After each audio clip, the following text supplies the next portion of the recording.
एक बार की बात है, किसी से नारद जी ने कह दिया, मतलब नारद जी से किसी ने कह दिया कि आप जानते हो नारद जी भगवान कहाँ रहते हैं? नारद जी ने कहा बिल्कुल जानता हूं, भगवान तो साकेतवासी हैं, बैकुंठवासी हैं, गोलोकवासी हैं। कहा नहीं नहीं नारद जी, भगवान तो आपके हृदय में रहते हैं। अब नारद जी की प्रसन्नता का कोई ठिकाना नहीं, कोई भी खुश हो जाए। यदि हमें पता चले कि भगवान हमारे हृदय में रहते हैं तो हम तो बिल्कुल प्रसन्न हो जाएं। नारद जी भी प्रसन्न हैं, लेकिन सोच रहे हैं कि स्वयं भगवान से जाकर के पूछता हूं।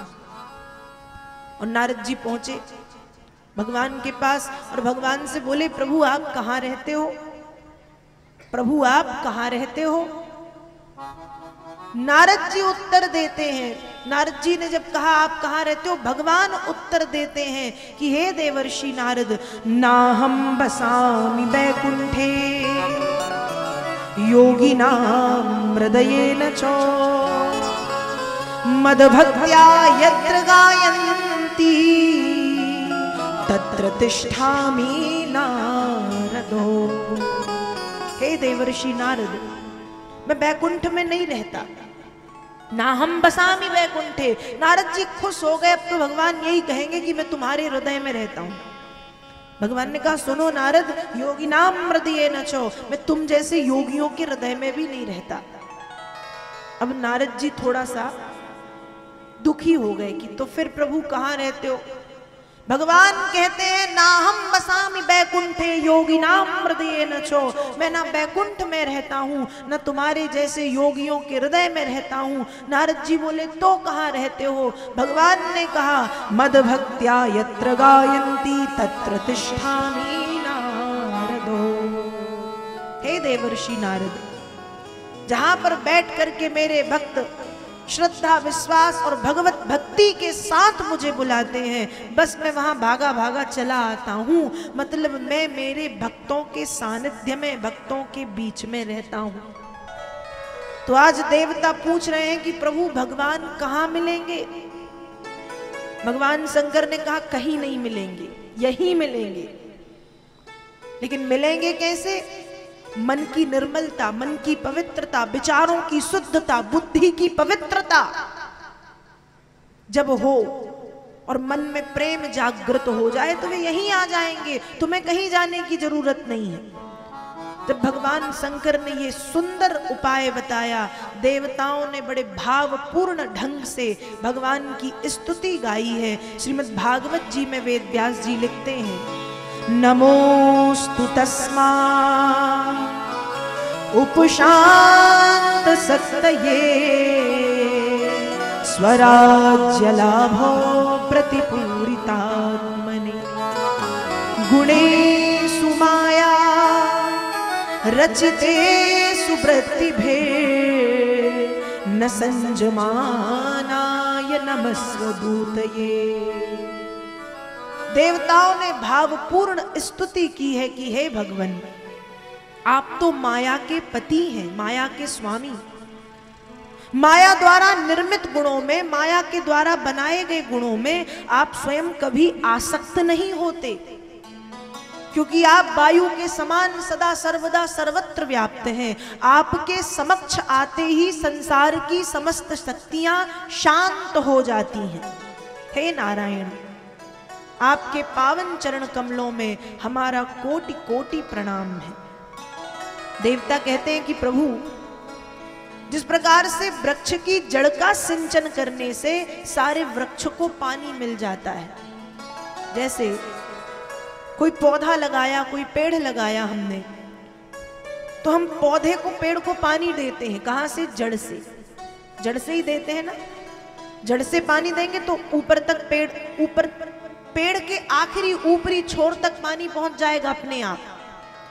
जड़ में पानी डालने से सारे वृक्ष को पानी मिलता है। हम सोचें कि हम पत्ते पे पानी डालें, फूल पे पानी डालें, फलों पर पानी डालें, तने पर, शाखे पर, डाली पर पानी डालें, तो क्या वह पानी जड़ तक पहुंचेगा? पहुंचेगा? बिल्कुल नहीं। जिस प्रकार से वृक्ष की जड़ का सिंचन करने से जल सारे वृक्ष को मिल जाता है, उसी प्रकार से देवता कह रहे हैं कि हे भगवान, आपकी आराधना करने से संसार के समस्त प्राणियों की आराधना हो जाती है, क्योंकि पुरुषायादि बीजायो, संसार के समस्त प्राणियों में स्त्री हो, पुरुष हो, बालक हो, बालिकाएं हो, वृद्ध हो, वृद्धा हो, चर अचर, अंडज पिंडज स्वेदज उद्भिज, संपूर्ण प्राणियों के भीतर पुरुष रूप में आप विराजमान हैं। इसलिए केवल आपकी आराधना मात्र से ही संसार के समस्त प्राणियों की आराधना हो जाती है। हे भगवान, हम आपको बारंबार प्रणाम करते हैं, प्रभु कृपा करें और दर्शन दे। भगवान भोलेनाथ के कहने पर जब देवताओं ने भावपूर्ण स्तुति की, तुरंत श्री हरि नारायण वहां पर प्रकट हो गए। लेकिन जब श्री हरि प्रकट हुए तो प्रभु को सिर्फ 2 लोगों ने देखा है। वेद व्यास जी लिखते हैं, विरिंचो भगवान दृष्ट्वा सह सर्वेण ताम तणुम स्वच्छाम मरकत श्यामाम कंजगर्भारुणे क्षणा।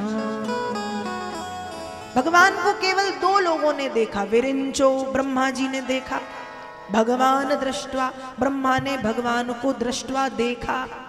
ब्रह्मा के साथ कहा सह सर्वेण ताम तणुम, ब्रह्मा जी के साथ जो भगवान शंकर थे उन्होंने देखा।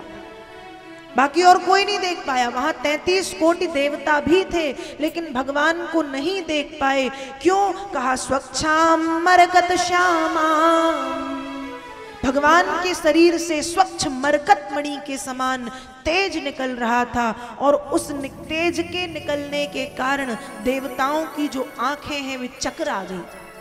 भगवान की कौन कहे, वे खुद को देखने में असमर्थ हो गए, देख ही नहीं पा रहे, बस आंखें बंद करके खड़े हुए। फिर भगवान ने अपना तेज शांत किया, देवताओं ने दर्शन किए। देवताओं ने जब दर्शन किए, भाव से अपनी समस्या प्रभु के चरणों में रखी, तब भगवान कहते हैं कि हे देवताओं, इस समय तुम्हारा जो समय है वो बुरा चल रहा है। ध्यान रखिएगा, एक बड़ी प्यारी कहावत है। कहावत क्या, सच्चाई है कि पुरुष बली नहीं होत है, समय होत बलवान। भीलन रूटी गोपिका, सोई अर्जुन सोई बाण। हम सोचते हैं हम बलवान हैं, हम शक्तिशाली हैं, हम ताकतवर हैं, लेकिन मनुष्य बलवान नहीं होता, बलवान होता है समय।